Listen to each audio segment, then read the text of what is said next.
সবকিছু তো ইন্টারনেটে পাওয়া যায়, ইন্টারনেট সার্চ করলে অথবা গুগল করলে যে কোনো তথ্য আমরা জানতে পারি। কিন্তু আপনি জানেন কি এই তথ্যগুলো কেউ না কেউ লিখে রেখেছে। তো ব্লগ লিখেও আয় করা যায়। এই সমস্ত তথ্য কেউ না কেউ ইন্টারনেটে দিয়ে রেখেছে। আপনি যখন সার্চ করছেন, সার্চ ইঞ্জিন সে সমস্ত তথ্যই আপনার সামনে এনে দিচ্ছে। তাই আপনি জেনে রাখুন, আপনি যে বিষয়ে দক্ষ সেই বিষয়ে লেখালেখি করে কিন্তু আপনি ইন্টারনেট থেকে অর্জন করতে পারেন বা উপার্জন করতে পারেন। তো আমরা আজকে দেখব কিভাবে ইন্টারনেট থেকে আয় করা যায় এবং কত টাকা আয় করা যায়। চলুন দেখে নিই।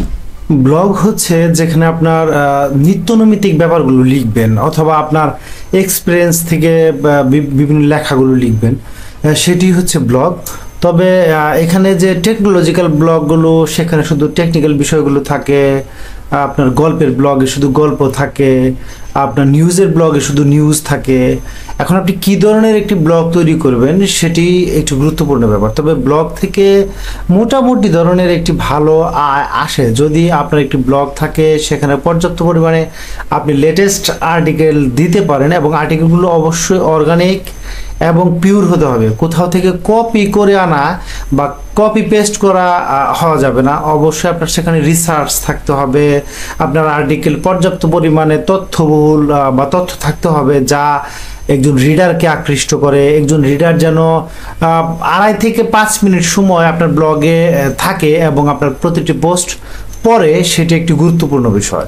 তো আপনার ব্লগের আর্টিকেল যদি মানসম্মত হয়, যেমন স্ক্রিনে দেখাচ্ছি, যেমন এখানে বিআরটিএ ডিএল চেকার অ্যাপের মাধ্যমে ড্রাইভিং লাইসেন্স স্ট্যাটাস চেক করার নিয়ম কি বা স্ট্যাটাস চেক করা যায় কি সে বিষয়ে লেখা হয়েছে।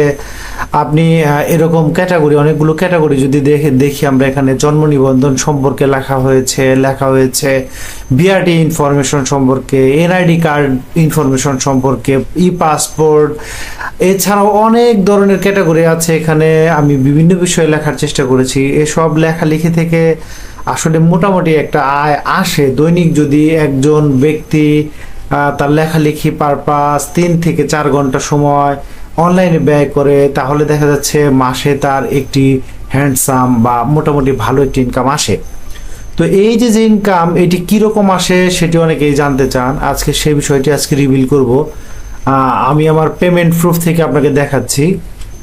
2018 সালে এখানে খেয়াল করুন, দেখা যাচ্ছে যে $4, $5, $6, $10 এরকম আসছে। এই ফার্স্ট যে পেমেন্ট আমি পাই সেটি $152 একটি পেমেন্ট পেয়েছিলাম। আস্তে আস্তে কিন্তু ব্লগের রিডার বাড়তে থাকে, ব্লগের যে আয় সেটিও বাড়তে থাকে। ব্লগের আয় বাড়ার সাথে সাথে আপনার যে ইনকামের লিমিট সেটিও কিন্তু বাড়তে থাকবে। তার মানে আপনি ব্লগে যত বেশি লিখবেন তত বেশি আয় আপনার হতে থাকবে। তো আপনার আয় নির্ভর করবে মূলত আপনার ব্লগের যে কন্টেন্টগুলো থাকবে সেই কন্টেন্টগুলোর ডিজিটাল মার্কেটিংয়ের উপরে। তার মানে কন্টেন্টগুলো কিন্তু আপনার যে যারা হচ্ছে পড়বে তাদের কাছে পৌঁছাতে হবে। সেটি অ্যাড গুগল অ্যাডসের মাধ্যমে হতে পারে ফেসবুক অ্যাডসের মাধ্যমে, হতে পারে অর্গানিক্যালি গুগল সার্চের মাধ্যমে লোকজন আসবে। আপনাকে ফেসবুক পেজের মাধ্যমে চেষ্টা করতে হবে তাদের কাছে রিচ আউট করতে। এইভাবে যদি আপনি 1 মিলিয়ন মতো ইউজারের মতো বা 1 মিলিয়ন ভিজিটরের মতো আপনার ব্লগে মান্থলি বা প্রতি মাসে আনতে পারেন, তাহলে কিন্তু দেখা যাবে যে ভালো একটি ইনকাম আপনার হচ্ছে। তো এখনো এই সুযোগ আছে, কারণ হচ্ছে আপনারা জানেন যে ব্লগে যে লেখালেখিগুলো করা হয় এই লেখালেখিগুলো আসলে দেখা যাচ্ছে যে আপনার দৈনন্দিন জীবনের বিভিন্ন অভিজ্ঞতা থেকে লেখা হয় এবং আপনি গুগল সার্চ করলে এই তথ্যগুলো আসে। তো গুগল আপনাকে 55% পেমেন্ট দিয়ে দেয়, অর্থাৎ উনি 40% রেখে 55% আপনাকে দিয়ে দিচ্ছে। তো তাতে দেখা যাচ্ছে যে আপনি 20 থেকে 30 হাজার টাকার মতো আর্ন করতে পারবেন যদি আপনার ব্লগের বয়স 3 থেকে 4 বছর হয়। তো এই যে একটি বড় ব্যাপার যে আপনি একটি ব্লগ থেকে আয় করার জন্য আপনাকে নিয়মিতভাবে লিখতে হবে। লেখালেখির কাজটা যদিও কঠিন, তবুও এখন এআই এর সহায়তা নিতে পারেন আপনি। দেখা যাচ্ছে ভয়েস রাইটিং প্রসেসটাও আপনি ফলো করতে পারেন, যে আপনি মুখে বলবেন লেখা হয়ে যাবে। তো এই বিষয়গুলো খুবই গুরুত্বপূর্ণ যে আপনার লেখালেখির যে মান সেটি কিন্তু ধীরে ধীরে ভালো হতে হবে, না হলে কিন্তু ইনকামটা ভালো আসবে না। যেমন আমরা এই যে এখানে একটি লেখা দেখি যে ব্যাংক অ্যাকাউন্ট রিঅ্যাক্টিভেশন ফর্ম, কতদিন লেনদেন না করলে অ্যাকাউন্ট বন্ধ হয়ে যায়। তার মানে এই যে এখানে আমরা দেখছি লেখাটি বা আর্টিকেলটি, এই আর্টিকেলটি লেখার জন্য আমাকে বেশ পড়াশোনা করতে হয়েছে, এবং এই যে আপনার একটা আবেদন কিভাবে করতে হয় অ্যাকাউন্ট অ্যাক্টিভ করার জন্য, সে আবেদনটা লিখতে হয়েছে। তো হিসাব কি কি কারণে বন্ধ হতে পারে সে বিষয়ে লিখেছি আমি, যেমন নিয়ম যদি লঙ্ঘন করেন ব্যাংকের নিয়ম, অথবা দেখা যাচ্ছে অস্থায়ী নিষ্পত্তির জন্য যদি কোনো একটা অ্যাকাউন্ট খোলা হয়, পরবর্তীতে সেটি আর দরকার না হয়, বা আপনি কোনো ধরনের লেনদেন করছেন না দীর্ঘদিন যাবৎ, নিষ্ক্রিয় হয়ে আছেন, তাহলে অ্যাকাউন্ট ক্লোজ বা বন্ধ থাকে, ইনঅ্যাক্টিভ করে দেওয়া হয়।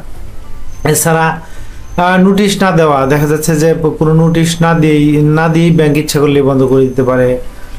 অনধিকৃত ব্যবহার, দেখা যাচ্ছে যে অতিমাত্রায় ব্যবহার হয়েছে অথবা অবৈধ লেনদেন হয়েছে বা মানি লন্ডারিং শনাক্ত হলে সেক্ষেত্রেও আপনার অ্যাকাউন্ট স্থগিত থাকতে পারে বা বন্ধ থাকতে পারে। তো এই সমস্ত বিষয়ে পড়াশোনা করে তারপর লিখতে হয়েছে।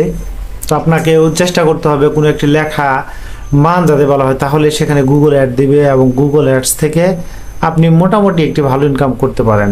আমি এখানে গুগল অ্যাডস আসতেছে না, কারণ আমি ব্লগটি মানে অ্যাডটি বন্ধ করে রেখেছি ব্রাউজারে, তাই অ্যাড আসতেছে না।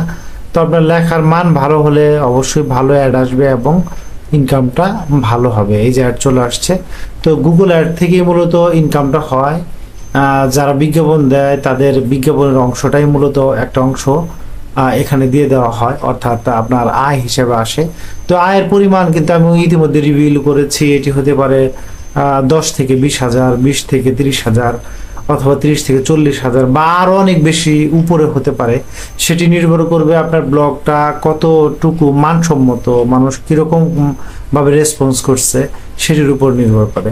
তারপরে আপনার যে বিষয়গুলো মনে রাখতে হবে সেটি হচ্ছে লেখার মান ক্রমান্বয়ে আপনার ধীরে ধীরে আপডেট করতে হবে, ভালো করতে হবে, যাতে যারা ভিউয়ার আছে তারা আপনার লেখাটি দীর্ঘ সময় ধরে পড়ে এবং একটি লেখা শেষ হলে আরেকটি লেখায় চলে যায়। এটি একটি গুরুত্বপূর্ণ বিষয়। এভাবে লেখালেখি করে আপনি কিন্তু ইন্টারনেট থেকে ভালো উপার্জন করতে পারেন। দেখা যাচ্ছে যে আপনি সেটি কিন্তু কোনো একটি চাকরির পাশাপাশিও করতে পারেন, অথবা চাকরি না করে ফুল টাইম হিসেবেও নিতে পারেন ক্যারিয়ার করার জন্য।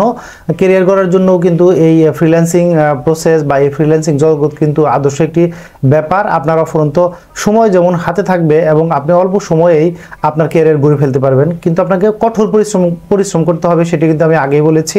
তো চ্যানেলটি ভালো লাগলে আপনি সাবস্ক্রাইব করে রাখুন, বেল বাটনটি বাজিয়ে রাখুন পরবর্তী ভিডিও নোটিফিকেশন পেতে। ধন্যবাদ।